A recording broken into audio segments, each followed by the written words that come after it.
we're doing is Chulin. Just before we get started, the name Chulin is actually an abbreviated form. The name of the Masechta actually used to be called Shchita Chulin.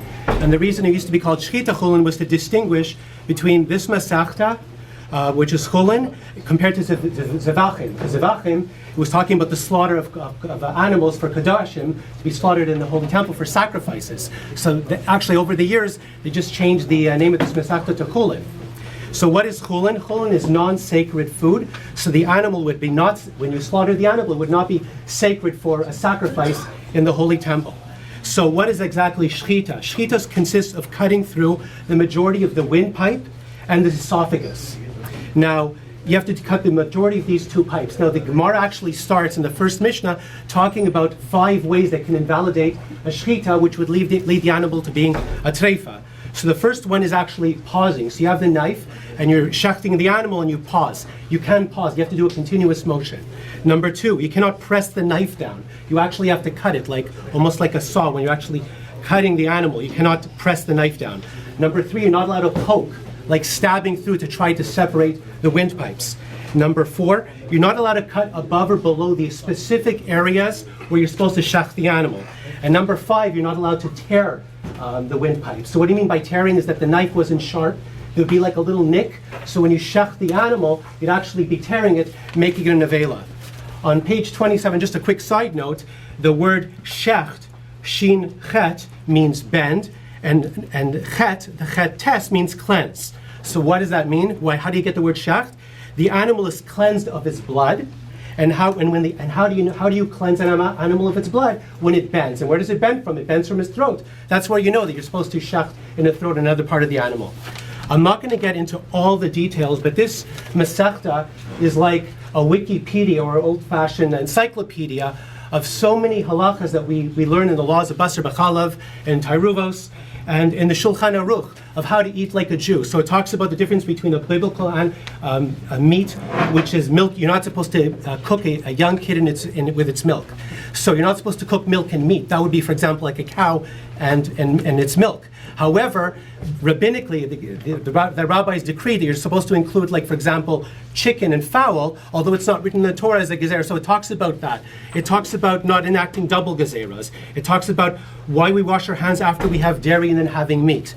It talks about how strangers don't need to have a heker, which is having a symbol when you're eating milk and meat at a table. It talks about chanan, chaticha, naseis nevela. When you have milk and meat mixing each other, it becomes treif.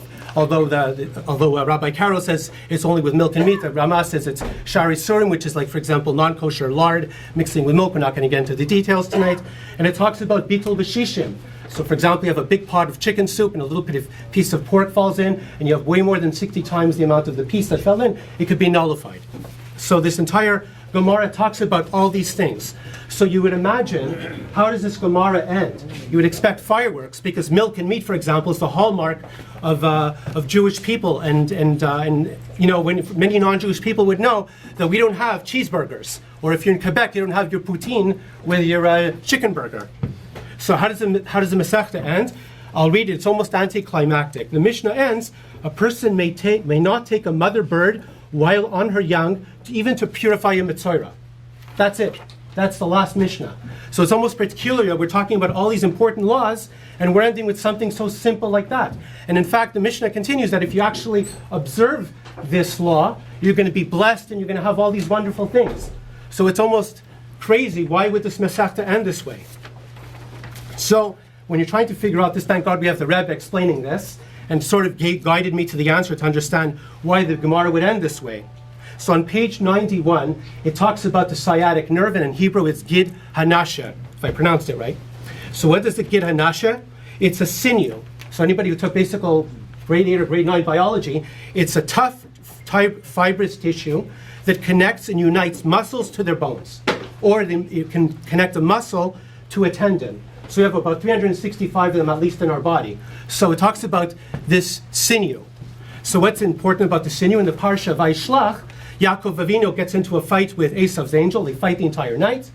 The night ends, daybreak comes, Yaakov is injured in the fight, and then Yaakov asks for bracha. The angel says, from now on you'll become Israel, and eventually the sun heals Yaakov Avinu. So Rabbi Yehoshua ben Levi says on page 91, when Yaakov wrestled Esav, it raised the dust on the holy throne. So the Rashba talks about this, and what the Rashba says is that this fight, and in fact a lot of the trials and tribulations that the forefathers, Abraham and Yitzchak and Yaakov had, were symbolic in the future exiles of all the Jewish people. So all the troubles and tribulations that they've had, including this current exile, has been almost played out since Abraham, Yitzchak, and Yaakov. So the interesting is, Yaakov's struggle and fight was at night. Why didn't it happen in the daytime? It would have been better in the daytime. Just like in sports games, you can sell beer and popcorn and everybody can watch. You can sell seats to watch this. So the reason it was done at night, it symbolizes the darkness of night. And the darkness of night symbolizes the darkness of the present exile that we are right now, especially the 9 days that we're suffering. So the Rashba says the dust symbolizes that the battle between Esav and Yaakov will not end until Hashem's throne is complete. And how is that done? When Hashem's name is one. And Esav causes Yaakov to suffer constantly, and when we're still suffering in this galus, until Mashiach comes. And just like the sun shone to heal Yaakov, Mashiach will come and will save and redeem us, and Mir Hashem, that should happen as soon as possible. So, I'm just going to end quickly before I end the Siyum. The big question we have, and that's why the Rebbe sort of guided me to the answer, because I still really didn't understand. I thought it would have been better to end it on a different law, like Basar B'Chalav or something. So the Rebbe explains, why do we use such an important technicality of Jewish faith on the sciatic nerve? This little tiny little detail. So the Rebbe says that Hashem's concern for every Yid extends to even the minor details of our life. And that includes, the Rebbe adds, even a nerve in a Jew's hip is just as significant to God as the entire creation. And there's your answer. Why? It sort of makes sense that a bird sitting on its chicks, if you don't hush it away, you'll get all these blessings for something insignificant like that. Now tomorrow night we're having the סיום Rambam here. The Rambam actually ends in the final Mishnah and says, Hashem promises all the Yidden if we observe Torah with joy. And that's why Hashem wanted us to do the Rebbe wanted us to do these Siyums, because we're supposed to have joy of Torah in the 9 days to comfort us. If we do it with joy, Hashem will prevent all the obstacles in preventing us from learning Torah, so we can have the world to come. On the flip side, the Rambam says, if we don't learn Torah, we will have evil and things that are preventing us to have the world to come. So I'm going to read the last part of the סיום, and then I'll ask Pesach Nussbaum, it's his mother's yurtzeit, Lola, pardon me?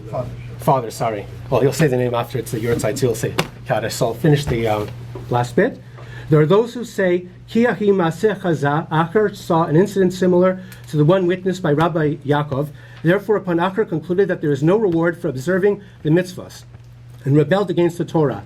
Vika v'imrei, and there were those who say, Lishna de Rabbi chutzpit hamiturgaman chaza. Acher saw the tongue of chutzpitz, the miturgman, and after it had been ripped out by the Romans. Davad mitulet b'ashpa, and that it was cast in the trash heap. Amar Acher said, Per hafik margaliot ilchot afar. The mouth that expresses pearls of wisdom should lick the dust.